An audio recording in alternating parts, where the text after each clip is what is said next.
Question, paano ba i-address ang tantrums ng toddler without losing your patience? Okay. Without losing your patience or without losing your soul. I ako I'll start with awareness or mindset na ikaw yung adult. So kapag nagtatantrum yung Bata. bata, ako yung dapat na makaintindi, ako yung dapat na maging patient, ako yung dapat mag-endure nang hindi ako sasabog. So God will help me. This is hard, this situation, pero kung meron man dito na mas mag-a-adjust, ako yun. Or mas capable. Mas capable na Yeah. mag-persevere dito, masustain yung situation, ako yun. And then, that puts me into a situation na intindihin yung bata and to figure out how I can address it. So, I would start with that. Okay, yeah. And sa akin naman, yung mindset na my child needs help, hindi siya nang titrip lang sa akin. Hindi siya nang iinis na. Iniinis na lang ako kaya siya nagtatantrum. Sabi, parang kaaway naman. Binabad trip talaga. Parang inaatake mo ako nito. Ni-istorbo niya lang ako. Hindi. This child needs help. And isa pa is, this child is learning to be a human. Yeah. So it's an opportunity. It's an opportunity for growth. Something is happening. Something is growing, changing. And opportunity for both of you to learn. I think isang mahalaga rin doon is, lalo na kapag toddler na, tapos mas nakakapagsalita na, is to encourage the child to speak. And it starts syempre sa home. Yes, may mga tantrum sa labas, pero nagsisimula talaga yun sa home na every time na merong mga tantrums, at iba-iba yun, yung mga tantrums, it's a good thing, practice na i-challenge mo yung bata. Like, sinasabi natin kay Theo, di ba, na don't just cry. What is it? What do you need? What do you want from daddy or mommy? You don't just cry.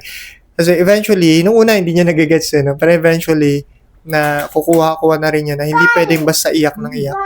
And either tuturo niya, no? Tapos may mga words na rin eh. Like kapag gutom siya. Or we can give options. We can ask questions. Hindi pa niya talaga ma-articulate yung gusto niya. Like, are you hungry? You want water? You want food? Tapos may time, di ba, na nung sleeping time, parang sabi niya, teeth bite. Kasi guess natin na nangingipin pala, masakit yung ngipin niya. So, alam natin kung ano yung gagawin natin and na-address natin. So, I think, yun, na imbis nga na para magalit tayo kagad, it's a time to understand and to analyze the situation. Kasi, ayun din, iba-iba yung tantrums, right? It could be frustrated siya, or may need siya, or may nararamdaman siya, or bored siya, overstimulated, ganun. And it's good to understand first. So, yun din yung last time, di ba, yung naglalaro siya, hindi niya makuha na buuhin yung track niya, hinahagis na lang yung And then, it's an opportunity to talk to him. And you don't need to throw things when you're frustrated. You just ask help, ganun. So, it's an opportunity to learn. And I think maganda sinabi mo na offering solutions or alternative. Yun nga, kakausapin mo rin talaga yung bata. At iwasan natin yung mga false threats, like lalo na sa labas, yung iba parang, wala, sige ka, huliin ka ng mama o kukunin ka ng mama. Parang, o kaya sa bahay, may mumu. May mumu dyan. May ipis.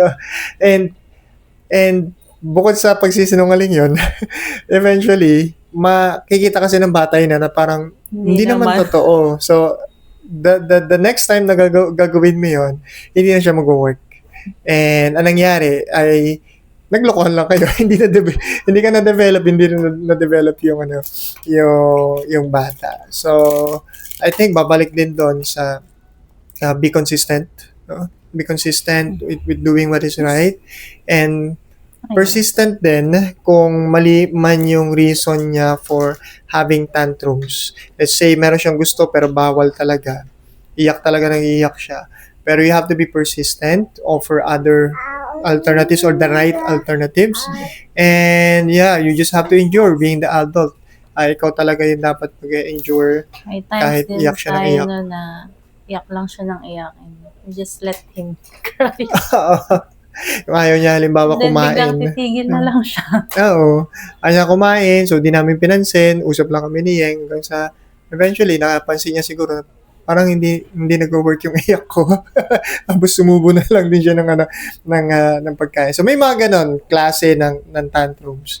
And we hope to discuss it more some other time. So just have to analyze it then. And siguro the ultimate thing is to pray and to ask God for patience, reminding us na si God mismo matindi yung patience sa atin.